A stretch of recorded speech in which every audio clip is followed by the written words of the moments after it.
Olá pessoal, hoje nós estamos aqui para falar um pouquinho sobre o sistema representativo parlamentarista dentro da nossa unidade de sistemas de governo, na disciplina de Ciência Política e Teoria Geral do Estado.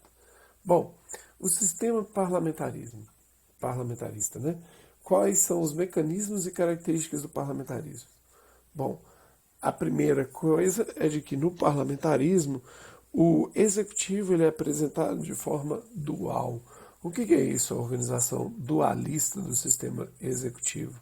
É que a gente tem, ao contrário do que nós temos no Brasil, nós temos a divisão do executivo entre chefe de governo e chefe de Estado. Então, atualmente, nós temos na Inglaterra, que é o nosso principal exemplo do parlamentarismo, nós temos um chefe de governo, que é o Boris Johnson, também chamado de primeiro-ministro, né? E a chefe de Estado, no caso, a Rainha Elizabeth II. Tá? O chefe de governo, normalmente, ele tem uma atuação mais interna, tá? Para as políticas internas do executivo e algumas questões externas, enquanto que a chefe de Estado, ela normalmente representa o país no âmbito internacional. Tá? Então, essa é a ideia da organização dualista do executivo. Tá? Bom, a colegialidade do órgão governamental. Qual que é o órgão governamental no parlamentarismo? É o conjunto dos ministros. Né? É o conjunto dos ministros. Então, vale dizer que o executivo ele é exercido por esse colegiado de ministros. O Boris Johnson ele é só o primeiro-ministro. Aí a gente tem, né, o gabinete ministerial da Inglaterra, e como vocês podem ver, é um número significativo de ministros que compõem esse colegiado governamental. Qual que é o papel do Boris Johnson? Coordenar a atuação ministerial e, em caso de divergências, ele tentar conduzir as discussões e ser o voto de desempate quando a questão entre os ministros está empatada. Tá? Então, as decisões do executivo elas são sempre tomadas de forma colegiada. Os ministros eles se agrupam para poder decidir as questões, votam entre si e, enfim, conduzem as políticas de Estado. Tá? No parlamentarismo existe a responsabilidade política do ministério ante o parlamento. Então, o primeiro-ministro ele deve esclarecimentos ao parlamento. Aqui a gente tem uma cena que foi bastante comum alguns anos atrás. No primeiro plano a gente tem a ex-primeira-ministra inglesa, a Theresa May, e ela está justamente numa sessão no parlamento prestando esclarecimentos. No caso, era um esclarecimento sobre as políticas do Brexit, né, que ela estava tentando implementar.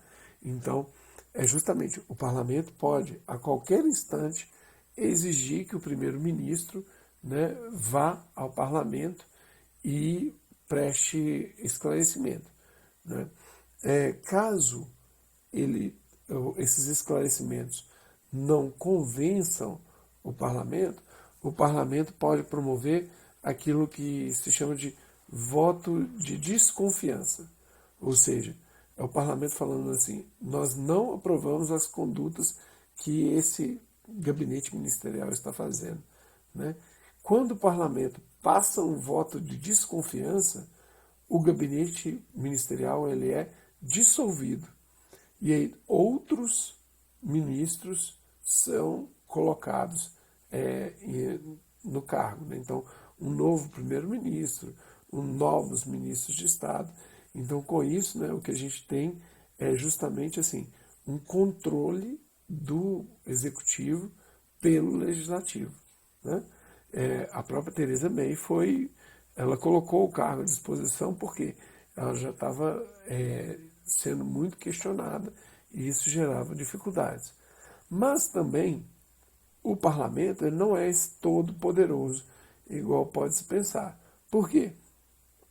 Existe a responsabilidade política do parlamento frente ao eleitorado. Tá? O que é isso?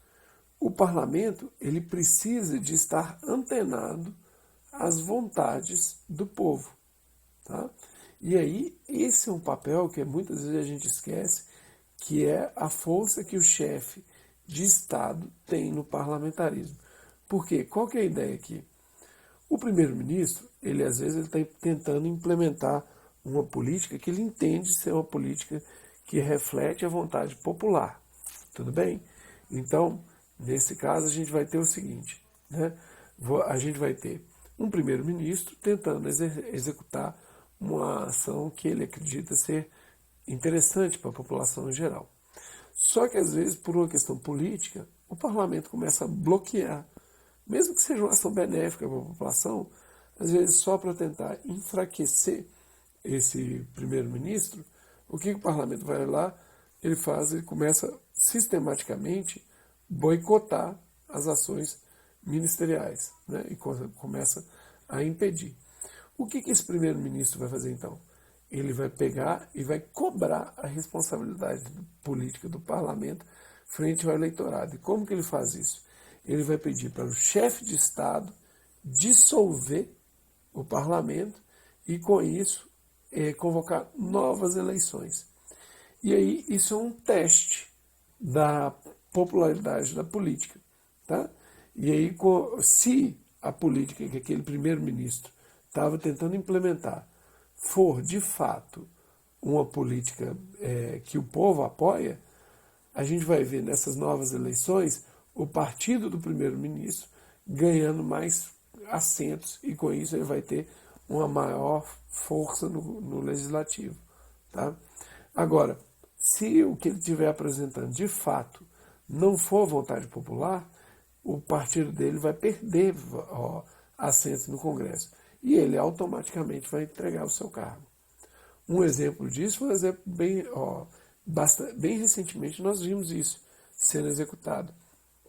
O Boris Johnson estava com dificuldade de aprovar as medidas em favor do Brexit, só que ele acreditava, né, ou pelo menos defendia, que essa era a melhor iniciativa para os ingleses. Então o que ele fez? Ele foi lá, pediu a dissolução do parlamento, o parlamento foi dissolvido e novas eleições foram convocadas. O partido dele, que é o Partido Conservador, pegou e ganhou um número cresceu muito o número de cadeiras. E com isso ele conseguiu a aprovação do Brexit. Né? Então isso é a forma de regulamentação que nós temos aí, né, do executivo, né? A forma que o executivo tem, a forma de o que o executivo tem de controlar também o legislativo e a forma de que o parlamento, né, tem responsabilidade política ante o eleitorado. E com isso fica bem evidente que existe uma interdependência política, né, interdependência dos poderes legislativos e executivos. Tá? Bom, o parlamentarismo ele é um sistema considerado por muitos um dos sistemas mais democráticos, por causa justamente dessa vasta participação dos representantes da população e da forma de expressão aí que esses representantes têm. No entanto, né, é um sistema que tem lá suas falhas, como todos os outros, mas de qualquer maneira, né, é o nosso terceiro exemplo aí de sistema sistema de governo. Tá joia? Bom, pessoal, vou ficando por aqui. Um grande abraço, até mais.